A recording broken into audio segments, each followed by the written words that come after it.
Vincent Debert, bonjour, vous êtes inspecteur Bonjour. IAPR de SVT dans l'académie de Créteil.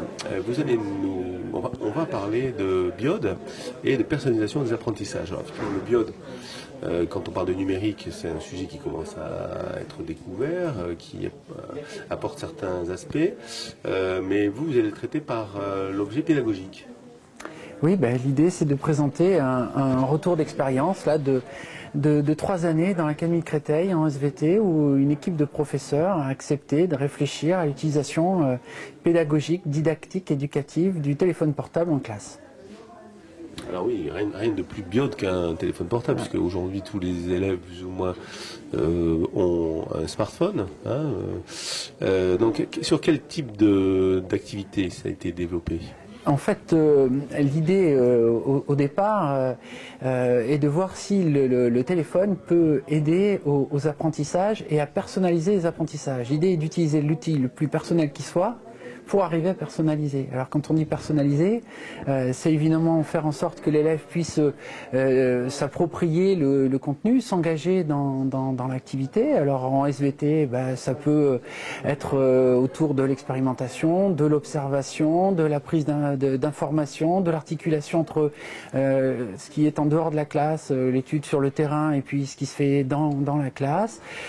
Ça peut être aussi la communication des travaux, la publication des travaux et l'interaction la plus fréquente possible, aussi bien donc avec les ressources, avec le réel, avec le professeur, avec les autres élèves.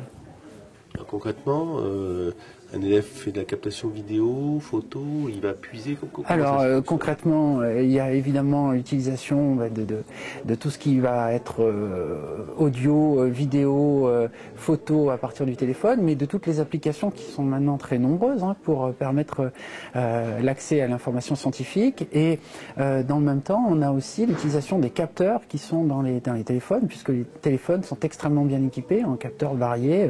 L'utilisation de l'accéléromètre, par exemple, pour étudier, modéliser la propagation des ondes. On travaille par exemple sur l'étude des ondes sismiques grâce au téléphone. Ça nous permet de modéliser un certain nombre de choses. On a des luxmètres, on peut déterminer la fréquence des battements cardiaques avec son téléphone. On a de multiples exemples à proposer. En fait, l'enseignant installe des applications ou propose aux élèves d'installer des applications qui permettent ce genre de choses ? Alors voilà, il y a une réflexion à mener sur le choix des ressources, comme n'importe quel autre type de ressources. Alors là, toute la difficulté est de réfléchir aux différentes applications qui sont d'abord gratuites, qui sont disponibles sur les différentes plateformes, puisque l'idée est aussi de réfléchir à une utilisation éthique du téléphone portable, parce que c'est une question qui est sensible. Aujourd'hui, quand on a commencé dans l'académie en 2012, se posait l'inégalité d'équipement des élèves en téléphone. Alors, je précise qu'on travaille en lycée. Et aujourd'hui, en 2015, la question ne se pose plus. La dernière enquête du Crédoc montre que plus de 75% des élèves sont équipés en téléphone. Dans ce que j'ai pu voir, les élèves ont un smartphone, plus ou moins perfectionné systématiquement. Mais par contre, on a une inégalité de matériel. Et donc se pose la question de bien choisir les applications pour que tout le monde puisse utiliser et réaliser l'activité proposée. Alors la plupart du temps, comme ce sont des choses qui sont assez, on va dire, généralistes et courantes, ça ne pose pas de problème particulier. Par contre, vous n'êtes pas confronté à des problèmes de stockage, par exemple, de données. L'élève qui a un téléphone, qui n'a pas beaucoup de stockage, et donc si on doit faire une captation, on ne peut pas le mettre sur le téléphone. Alors, c'est pas seulement le problème de stockage sur le téléphone, il y a aussi la nécessité de faire de la mutualisation. Parce que moi, ce que j'ai observé, c'est que c'est un outil qui est extrêmement personnel, qui fait que les élèves s'approprient vraiment le contenu. Ils sont extrêmement concentrés, appliqués sur le travail mené avec le téléphone. Mais du coup, peut-être encore plus qu'avec un ordinateur, on voit petit à petit une classe qui fonctionne comme ça, avoir des élèves qui se coupent les uns des autres et donc qui finalement au départ sont sur un travail collectif qui devient une somme d'individualité.